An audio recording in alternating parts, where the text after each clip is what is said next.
ఉంటది. ఇలాగా మీకు ఫుల్ గర్జన ఫుల్ రైలు ఫుల్ గర్జన ఉంటది.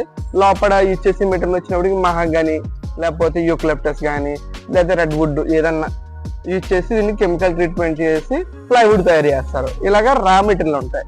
దీంట్లో వచ్చినప్పటికి ఏంటంటే మా వారంటీ ఇచ్చి దీంట్లో కమర్షియల్ కి వారంటీ ఇవ్వరు, ఆల్టర్నేటివ్ వారంటీ ఇవ్వరు. నెక్స్ట్ వచ్చి మనకి బీడబ్ల్యూపీ దానికి వారంటీ ఇవ్వాలి. కానీ మార్కెట్ ఎలా ఉందంటే ప్రతి దానికి వారంటీ ఇచ్చేస్తాము, ప్రతి దాని మీద 710 బీడబ్ల్యూపీ అని స్టాంప్ వేస్తారు. అది వాస్తవానికి ఏంటంటే అది 100% మంచి ప్రోడక్ట్ కాదు. అందరూ ఇప్పుడు ప్రతి వాళ్ళు ఏంటంటే ఈ స్టాంప్ నే చూస్తారు తప్ప అసలు ఇది రా మెటీరియల్ ఎక్కడి నుంచి వచ్చింది, ఏ స్టేట్ నుంచి వచ్చింది, అసలు దీని క్వాలిటీ ఎలాగా, దీంట్లో ఏ కెమికల్ యూజ్ చేశారు అని ఒకటి తెలుసుకోరు.